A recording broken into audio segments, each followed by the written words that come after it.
Hello, good morning. Can you hear me? Yep. Thank you very much for having me. It's an honor and a pleasure. And I'm one of the older ones out here. So I have personally seen different kinds of times. I have seen the development of companies like HCL when it was just above garage, and then they became who they are. I have seen companies like Motherson, which was, when I was working with them, they had less than about 40 crores turnover, and then they are whatever, $30 billion in turnover today. And then I've seen, when I used to work for PwC, when I used to lead their tech business and the capital markets, I've seen the 1998 internet bubble, when you had huge amount of money coming and chasing small number of internet companies, and your valuations were based on how much money you spent, not the models you develop, not what you do, not what you have. It was just going and spending money with just as if there was no tomorrow. And Alan Greenspan, the chairman of FED at that point of time, described this whole phenomena as irrational exuberance. Happens. Then the crash happened. Internet companies, only a handful of companies survived. And then in the 2000s, the whole startup, internet-based startup, tech-based startup of companies which actually were trying to find solutions to everyday problems. The biggest difference between the earlier internet company, they were trying to solve for large technological complex solutions. Today's startups, like everyone sitting out here, solves for people's everyday problems that you face today, and some of them obviously use huge amount of tech to solve these problems, and large number of them are in the room across. So what have I learned? One of the things that has been common with all of these companies and these founders, and I've worked with large number of founders over a period of time, is they work really hard. They have just one passion, and they're completely invested in that idea. They never ever think about failure. Not from the point of view, I'm not going to fail. Failure is a part of acceptable solution, acceptable outcome, and they work harder. And the last and the most important thing, that all the businesses from the businesses that were there, tech businesses in 1990s and 1980s, and which are still here, and then companies which have been there in 98, 99 in the internet boom, which are still here, and large number of companies out here, they never built in spending money like a burn. All of them focused on what is called unit economics. That every unit of product that I sell, every service I sell, I actually make a surplus. That's actually the key thing about companies that survive and companies that actually boom. If I take the example of Zomato or Eternal, with whom I've been working for really 10 years, and then I've been chairing it for the last 5 years, 4-5 years. We do very, very simple things. We actually get food to you, we get groceries to you, and then when we have both of them, we take care of your next level of needs, which is your entertainment, your aspirations. All we do better than somebody else is that we are persistent with what we do, and we can execute in scale. Two simple things is what all the entrepreneurs out here actually do, and what in excel. And everyone who wants to be an entrepreneur, it's persistence and execution at scale. And the last thing I would say in this whole journey, people who have survived 10 years, 15 years, 20 years in this journey has got one underlying pillar. That is, they've all been very high on ethics and governance. If you have not been high on ethics and governance, you don't carry this journey. You can survive. You can survive 1 year, 2 years, 3 years. Then the past and the future catches up with you. And more companies have gone down because of a failure of ethics and governance than their business models. And before I hand it over to Ankit, I will give you one example. When I started working with 𝗤𝗏𝗃𝗀𝗃𝗀, whom many of you must know, he's not just a pioneer, he's actually the person who has incubated so many companies, invested in so many companies. His turnover was something around 5-6 lakhs, and this was about 98, 99, so many years back. So I used to be a partner of PwC, and he needed an auditor. And we were discussing some numbers of his, and it was a small thing. It was, if he had taken a charge, which we thought was a legitimate charge, his profit would turn into a loss. And every investor was looking for profits because, you have told that you're going to have a profit, And the matter had a shade of gray, that if I took a view which is a little right of the center, we could live with it. If I took a view a little left of the center, or what we think is, accounting is always an estimate. So depending on where I sat. So he asked me one thing, what do you think it is? I said, take the charge. He said, fine, we'll take the charge. Even when you're that small, when your turnover is 5, 10, 20, 50, whatever, 40 lakhs, that ability to take a charge may turn your profit into a loss. Do live with what is right is what makes entrepreneurs like that and people like that whom you trust. Investors trust, employees trust, shareholders trust, communities trust, and that's what builds great institutions. So that's why somebody like Sanjeev could build Naukri, could build Policybazaar, could build Zomato, and there's so many other companies that he has invested and built. So I leave you with this, that my message for all of you is that no matter what you do, don't lose sight of doing business ethically and with high governance, and your business model will then only actually be sustainable. Thank you. Thank you so much, sir. A big round of applause for Kaushik, sir.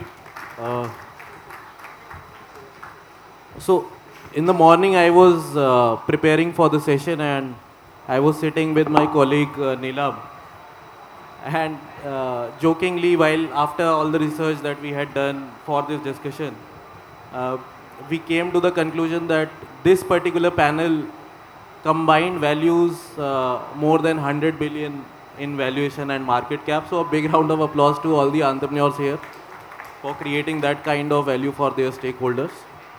And when we are talking about value, I want to talk to Rahul sir first. Sir, you have created value from tier 2, tier 3 cities through a business model which is unique in itself, very difficult to replicate, right? And the current scenario which we see, right, the geopolitical scenario emerging where we have tariffs coming in, Chinese borders opening up again. How do you see these early stage startups who are in attendance today can learn from your strategies where you have created value from within India for your stakeholders? So firstly, good morning everyone. Great to be here. I think as a fellow IIT entrepreneur, one thing which is important is in the entrepreneur journey, because many times you keep on thinking about an idea, but you don't get started. So I think first step many of you have taken, which is that you have gotten started. So that is an exciting step that one has to take before you start to realize all the challenges that different areas and problems will bring in. Learning from our journey, we are just 10 years into the journey. Its team still very small. We started with a belief that manufacturing is going to happen in India. It's a very integral part of building the country. It is a very integral part of being self-reliant as a country, and with the geopolitics that we mentioned, it becomes even more critical. How do you as a country become self-reliant? And then you can't become self-reliant unless you start to build each of your systems, whether it is manufacturing, supply chain, logistics, each one of them efficiently, because in today's world we are competing globally with the best of the European, Chinese, Korean, Japanese, all of those technology and all of those systems and efficiency, right? So as an entrepreneur who is getting started, my recommendation would be choose your space wisely, because most entrepreneurs end up spending 10, 20 years of their life. And it is very important that you pick a space, pick a problem that you are going to remain passionate about for that long period of time.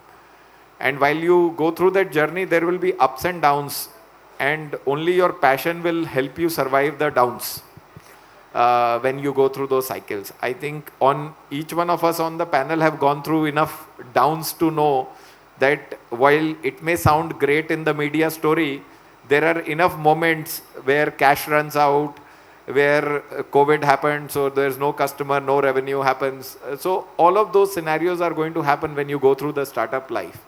And the commitment to the space problem that you have is what will enable you to survive through that journey. Thank you, sir. Moving on, I'd like to hear from the founder of 𝗏𝗏𝗏𝗏𝗏𝗏𝗏𝗏𝗏𝗏𝗏𝗏. If you could talk about the young consumer behavior in India, because that is what you're targeting in the consumer electric appliances sector. So what is your feeler? Because a lot of startups here might cater to the same kind of audience, because these are also young entrepreneurs solving problems for young India, right? So your insights on that. So firstly, great to be here with such a such an esteemed panel, and everyone has had a great journey of building an institution in India. So my current venture is we are building the home appliances brand for millennials and Gen Z. Now, why are they different, right? If you were to sort of say that why is this needed at all? I think the first thing that shifted that we probably our parents and our grandparents didn't have is that at that point India was very cost or price sensitive, right?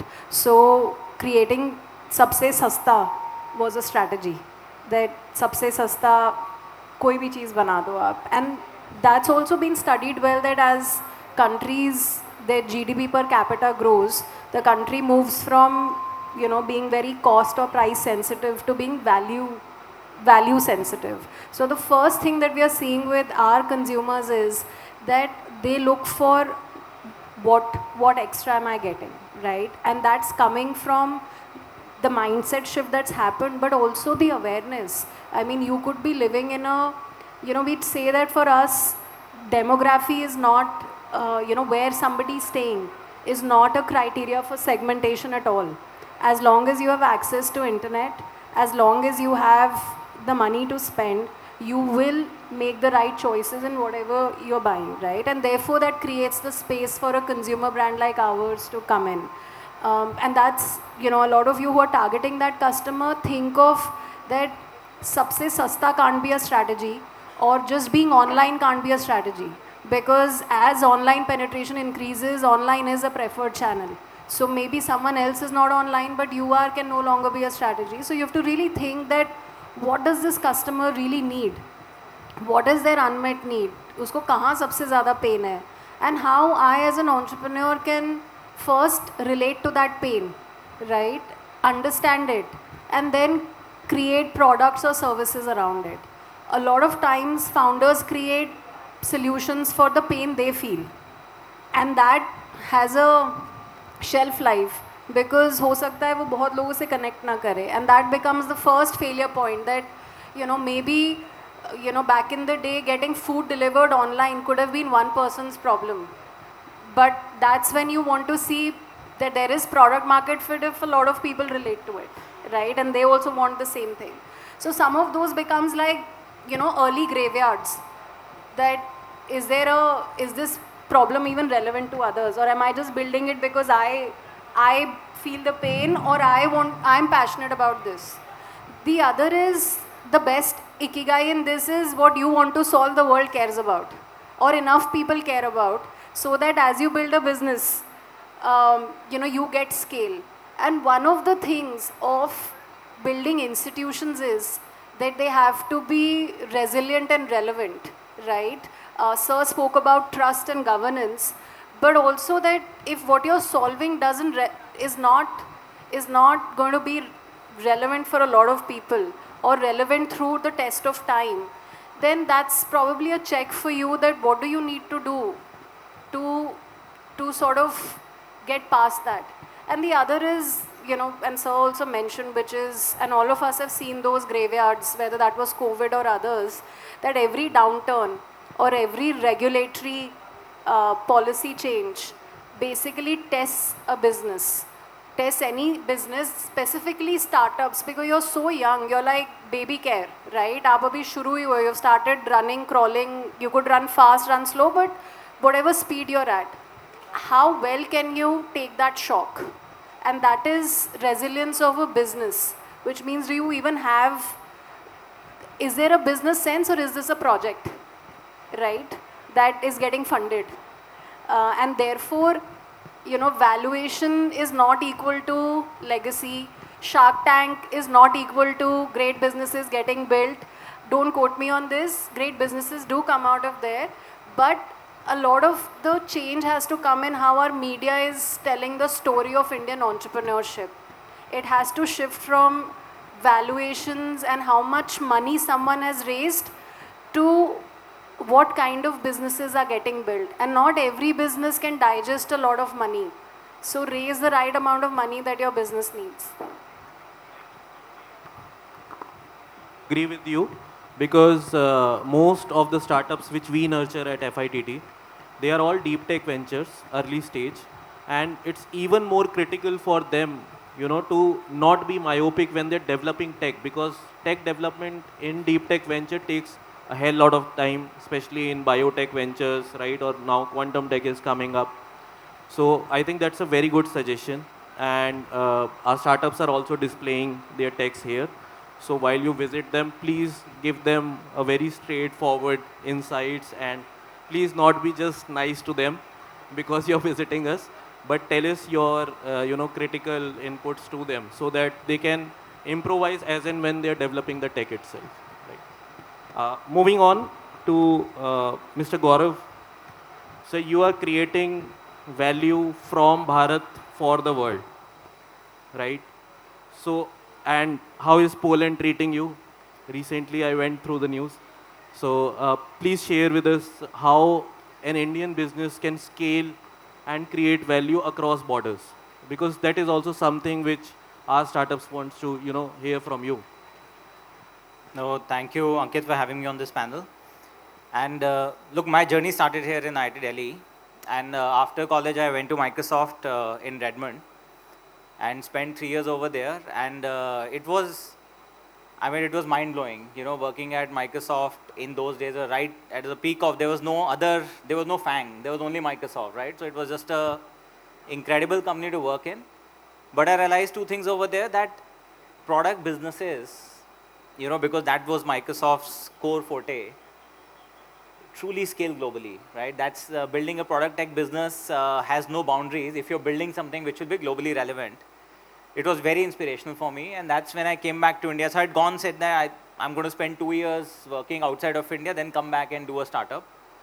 So I came back to India, started a software services business actually, and we were servicing clients in the US. But couple of years in, I realized that services is a very different play and very hard to scale a software services business. So pivoted and started building this travel tech business. So look, when we started, the aspiration was always global, but it will be foolish to say that this is how we had planned things are going to play out.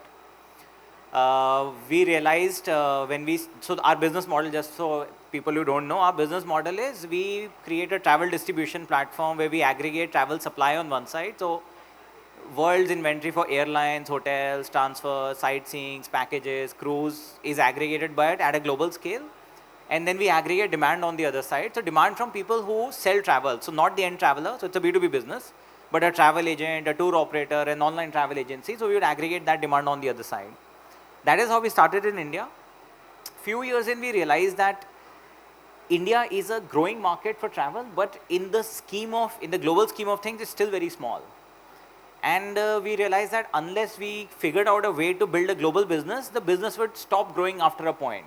especially in the B2B context, right? So there's B2B, B2C scale was still possible because, you know, with internet penetration starting to increase, a lot of people would start buying online. But if we had to build a B2B business, it had to be at a global scale. So what it takes to build a global business, especially running it from India, 2-3 things. And I think the first one really is culture. You know, and this is, you know, we are very notorious as Indian companies of having, you know, what is called a Lala mindset or a very owner mindset, and that doesn't work well, especially in the West at all, right? Professionalism is a de facto, it's a given. Ethics, and Sir talked about it, ethics and corporate governance is a given. So these things are, you know, while we discuss that ethics are important, corporate governance is important, professionalism is important, you know, when you go to developed markets, these things are a given, right? We don't, you know, people are not even discussing it anymore.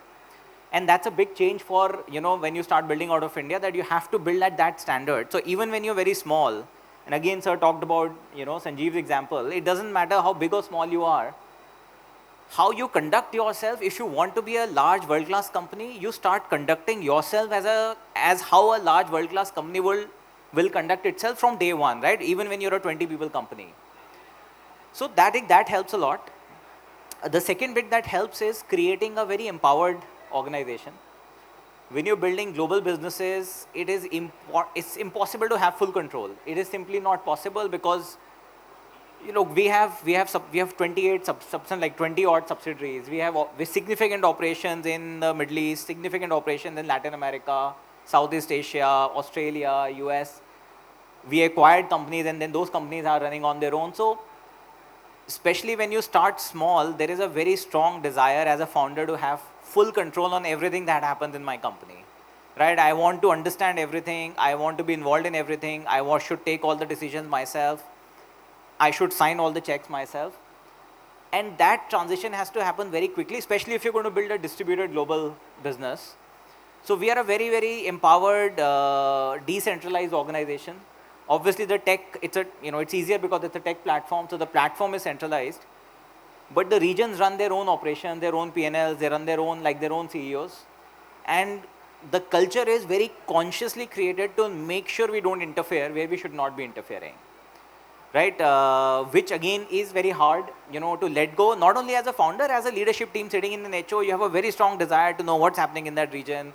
But building that understanding that what is happening, for example, in Poland or in Israel or in Australia, sitting here, you will take the wrong decision.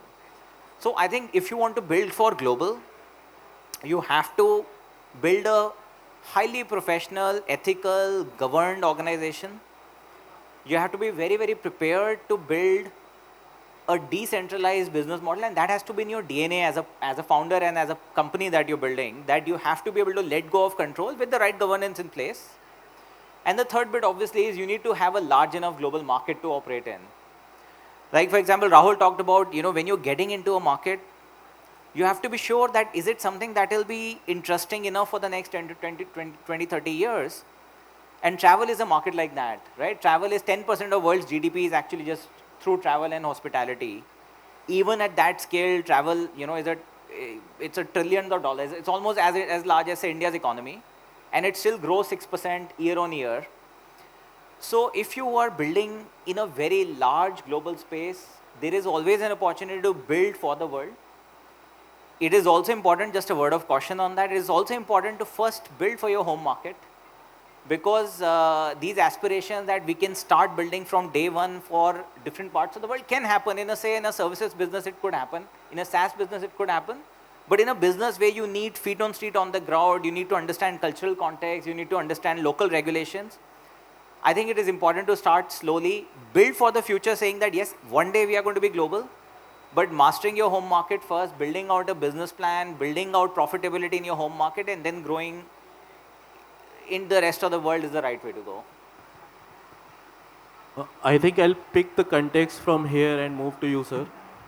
So, two of the panelists talked about relevance, right? And the kind of tech disruption which has entered the entire world, not just in our daily lives in terms of the way AI is being used by each and every person now, right, who has an access to a smartphone. and the kind of tech disruption we have witnessed in terms of the defense infrastructure, right? How are you as a business adapting to these changing times and the incorporation of changing tech in terms of incorporating it in your product or your business model? All right. So, Insurance 𝗍𝗂 is in a business of disrupting how insurance policies are sold, specifically in tier 2, tier 3, tier 4 cities in India. And what we really offer is our platform to our agent partners, who in turn are selling the policies to end customers, right? When you buy an insurance policy, typically what you're really looking at is something which really gives you peace of mind. It's promise, right? And that policy has got huge rules. I don't know how many of us actually really understand what all it really covers, yeah? Plus and minuses of a policy, and is able to choose the right policy. It's not about cheap, it's about right product, right? Which the person is really picking up. When you look into technology, when it is really coming into play, yeah, the most important part really turns out to be what you are doing with technology, which is really going to get either 3 or 4 things out. First thing can be, is it a moat which you're trying to create through technology?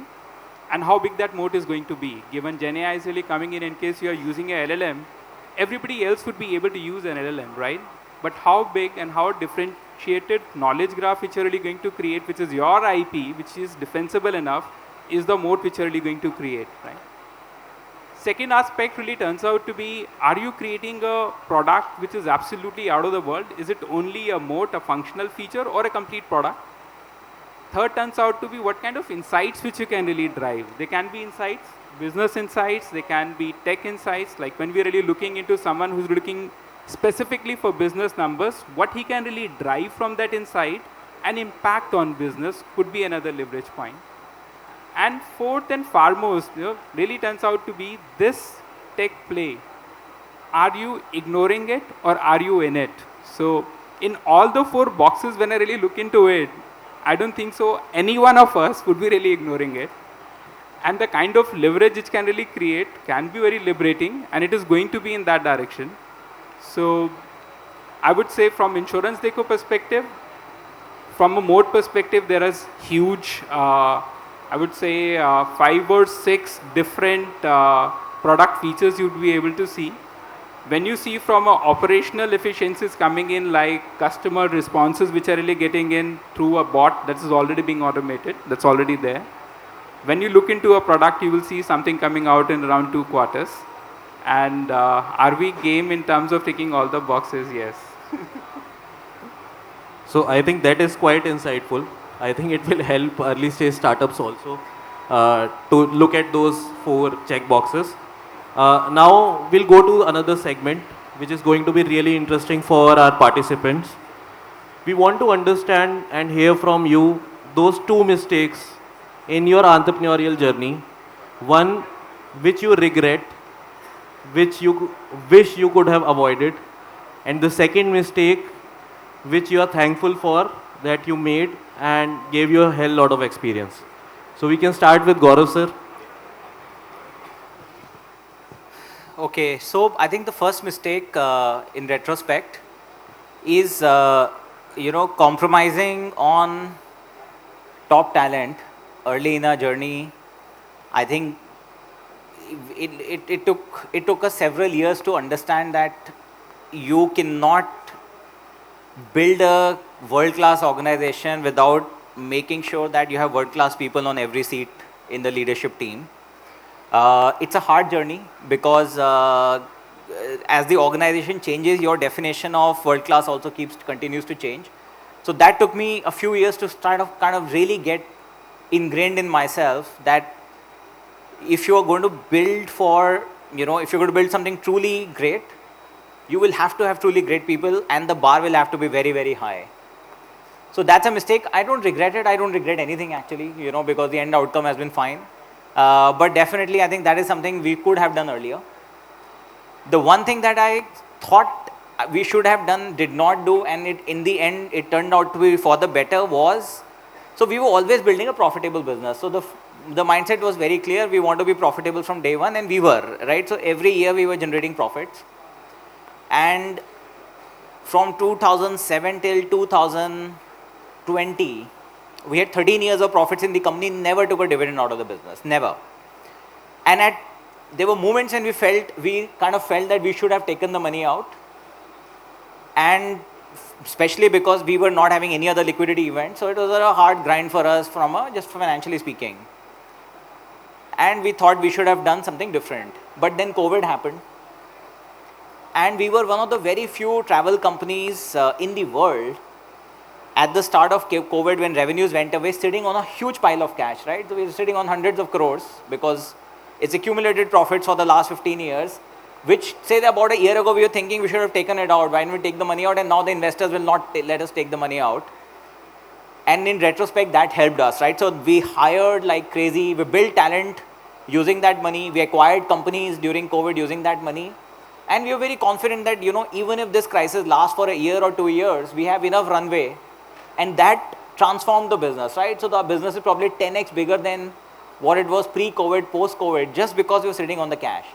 So in retrospect, it was what felt like a bad decision turned out to be a great decision. Ghazal, you want to go next? Yeah. So I think a mistake that you regret, right? You regret that you Yes. shouldn't have made, and Yes. one mistake that you're thankful for.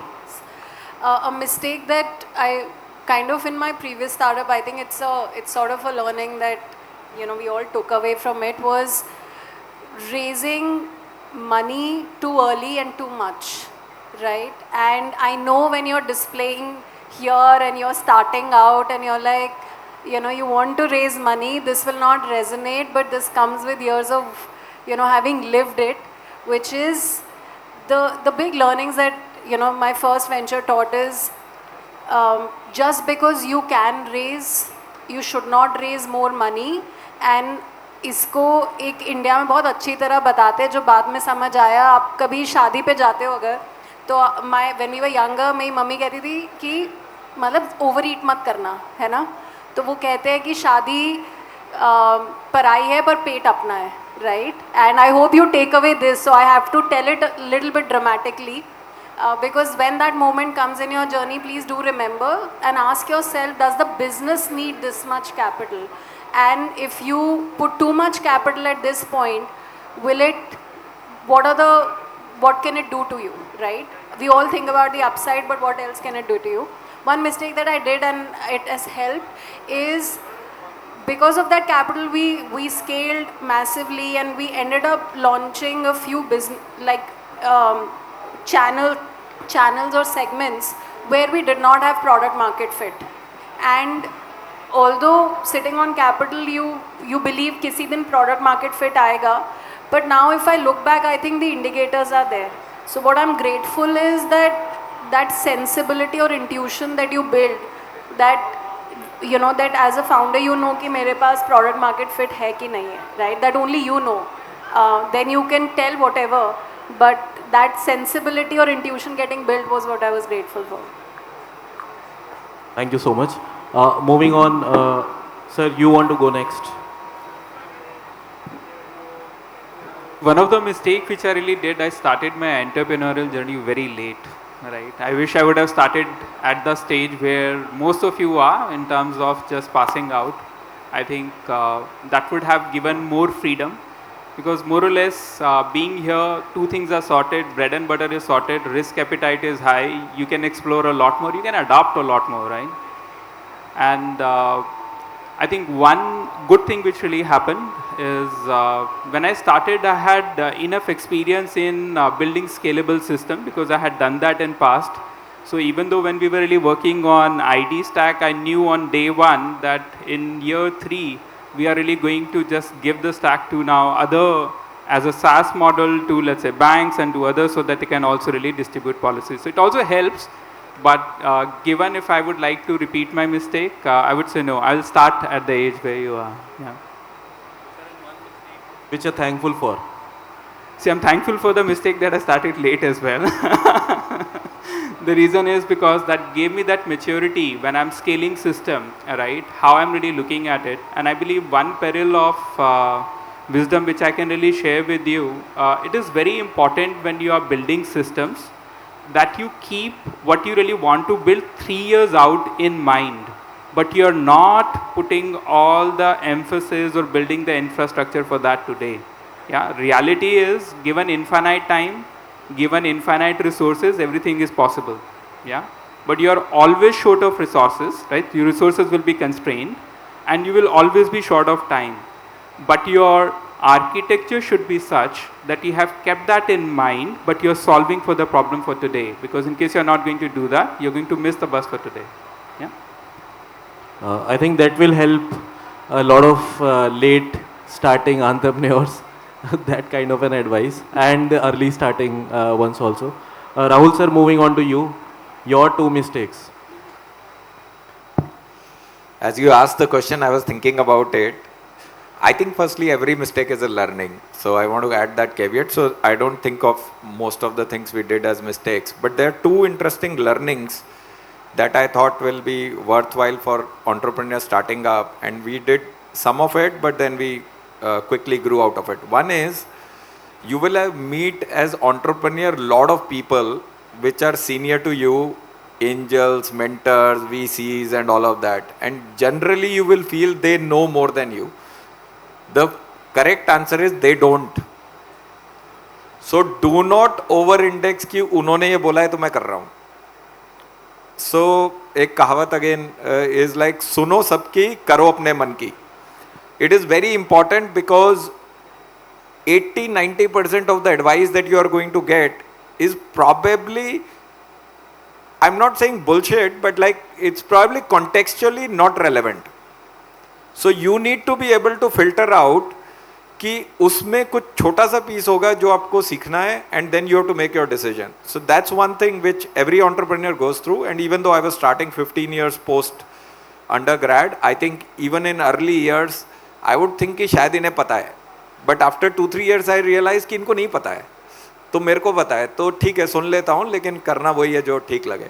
Second thing which I think last year there was an interesting article that came around founder mode versus professional mode. And I think as you grow in the journey at a growth stage, there will be all of these people who will come and give you advice कि अब तुम अगर unicorn हो गए हो तो professionals रख लो, founder should not do this, you should have head of sales, you should have head of product, all kinds of, again, so early stage you will get different kind of bad advices, in later stage you will get a different type of bad advices. And in the second case also, I fell into that trap for 12 to 18 months, only to realize before this article came out that that is actually not true. In the world that we are living in, world changes every 2-3 years so much drastically. Quick commerce was irrelevant in 2015. In fact, literally, I know many people who were trying in 2015 and it was not relevant. And suddenly in 23 it is a relevant idea, right? And everyone wants to do it, right? So you cannot leave the founder mode ever if you are a tech disruptive startup, because there is a next wave of disruption which will come every 2-3 years and you can completely become irrelevant as a company. So I think that's the second thing which I think I would want every founder to remember. Sir, as an incubator, we give advice every single day, so I would request you to kindly validate that incubators are good advisors. So I think advice is in 2 buckets, if I was to articulate. There are advice which is purely skill set based. For example, you may say कि तुम्हें अपने annual return file करने चाहिए, right? Like, or you should have accounting, or you should, if you are building an organization which requires sales, so somebody has to think about sales. I mean, those advices are valid. When you start to have business model related advices, I think it is important that you take advice from people who deeply understand what you're doing, and then they are making advice and in a more contextual sense, not a generic gyan. So basically generic gyan is not very useful. And for skills it may be still okay. I don't want to, I know this is probably one of the best incubators in the country, and so is, I think, other IITs. But for founders, sometimes when you give advice, think from their perspective. They may not validate, but you want them to validate, contextualize for themselves and take action, rather than taking it as a axiom. मतलब engineering में यही पढ़ते हैं ना, theorem होनी चाहिए, axiom नहीं चलेगा. So don't treat it as axiom. Moving to Kaushik sir, sir, you can talk about more than 2 mistakes also, because a lot of ventures you are guiding, and with that immense experience that you have. I think what everyone out here said has got a huge amount of wisdom, and these are lived experiences. I would basically summarize it. You have 3 parts to every problem. Your addressable market, they kept talking about it, how big is the market. The second part is, what are you solving for?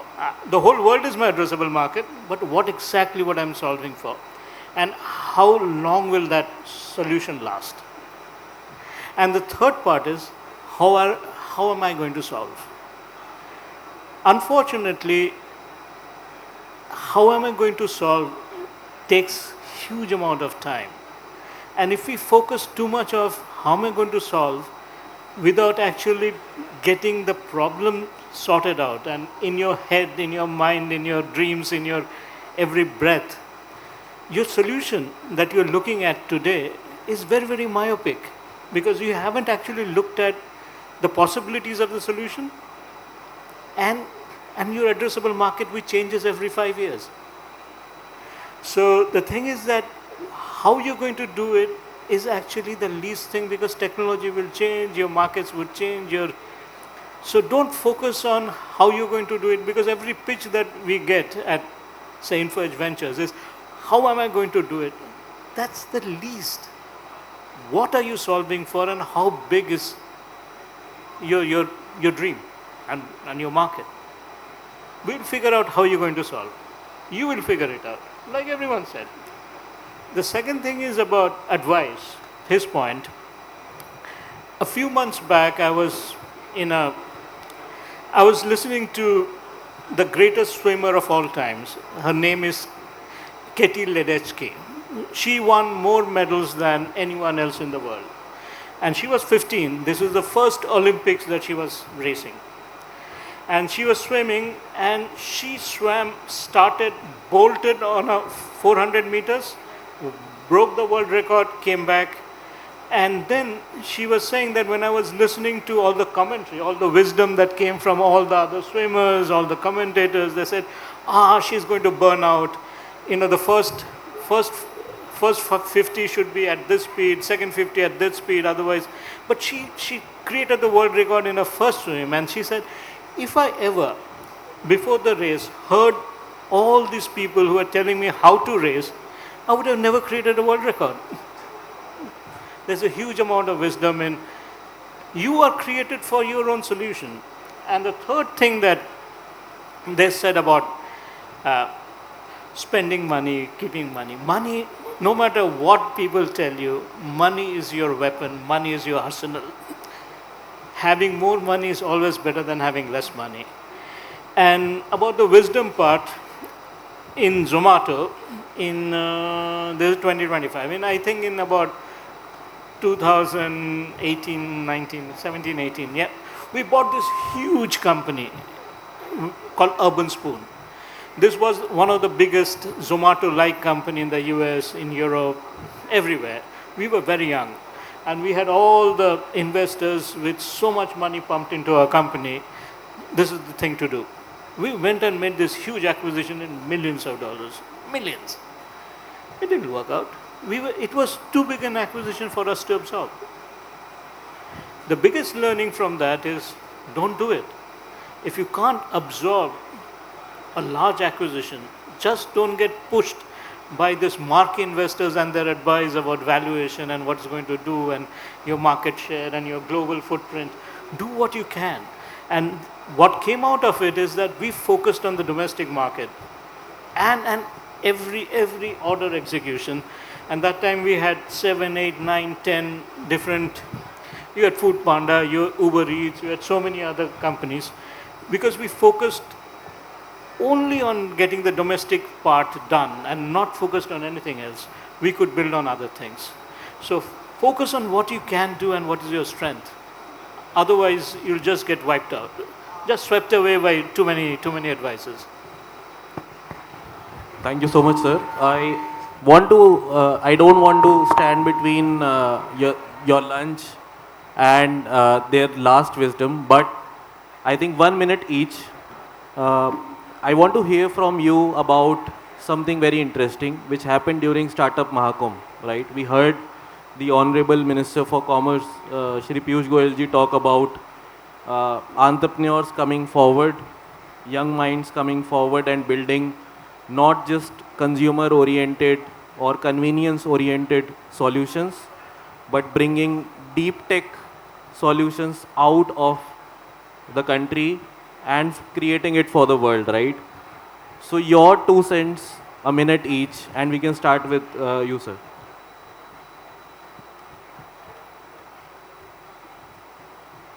I think for deep tech, it is very eternally important that we really start going back to the fundamentals, right? And when we are really thinking of problem definitions, they should not be really catering to, let's say, a very specific execution. Yeah, we need to start looking into what Silicon Valley is really doing. Yeah. And when I really see from that particular perspective, there are initiatives where when we are looking at Indian languages, specifically those Indian languages and the digitization of entire part which is really coming in is going to make a huge difference, because right now there is not enough data which is in digitized form from where you'd be able to take the entire leverage. World doesn't have it. We are the one who are really going to either open it for the world, or we are the one who's going to use it as a base and then train our own models. Now, this is the time when we have to start thinking specifically, given our diaspora, given our languages, given our digitization, how much we can really protect it and how much we can use our data models to empower and solve for the use cases which are very specific for India. That's what we're looking to. You're next.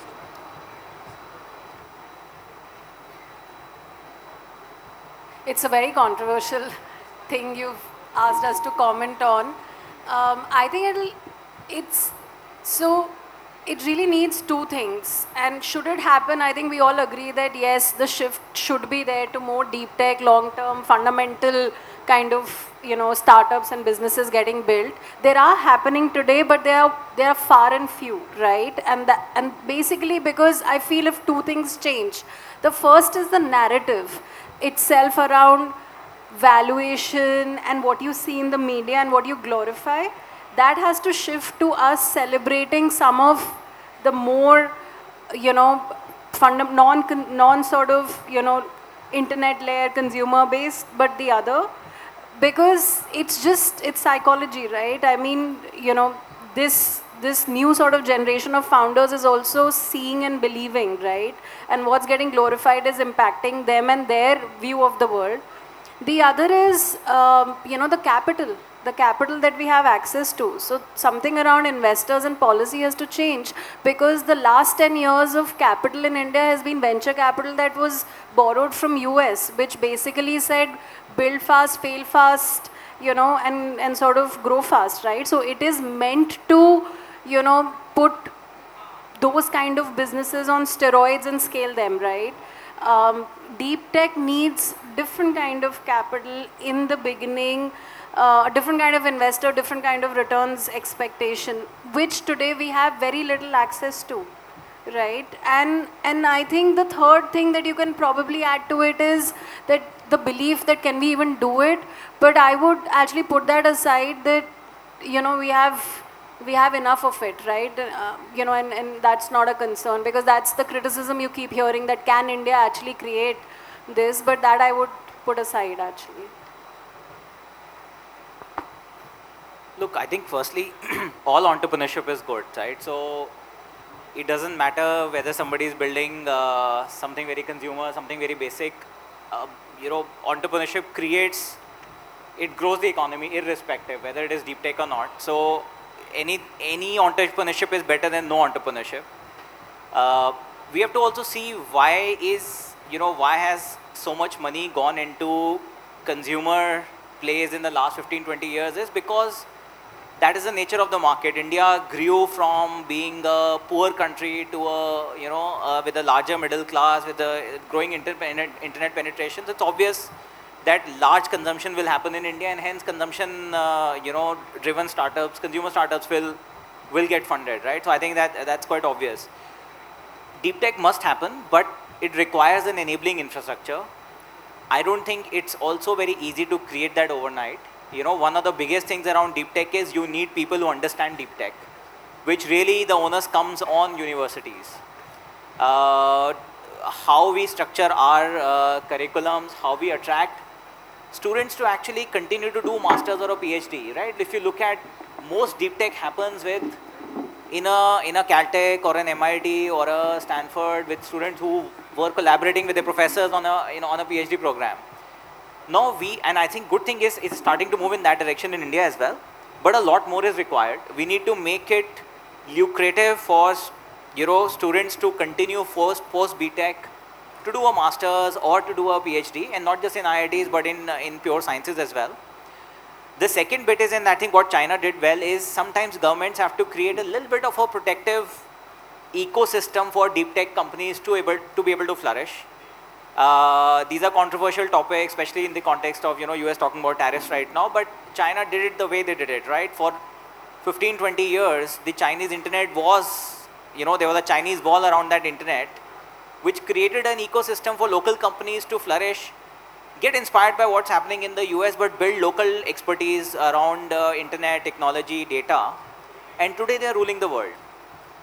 So I am completely aligned that it's an evolution. Deep tech will happen in India, but unless we have a strong focus on academic curriculums and academic rigor in higher university, in higher education, we will not create a big enough talent pool which will be required to build deep tech companies. And secondly, there will have to be pockets where the government will have to create an enabling ecosystem of saying, look, we will make sure that you're protected while this industry is nascent while the domestic industry is nascent, to make sure that there isn't an undue competition from overseas, which will just kill a lot of ideas and you will never get investments for that.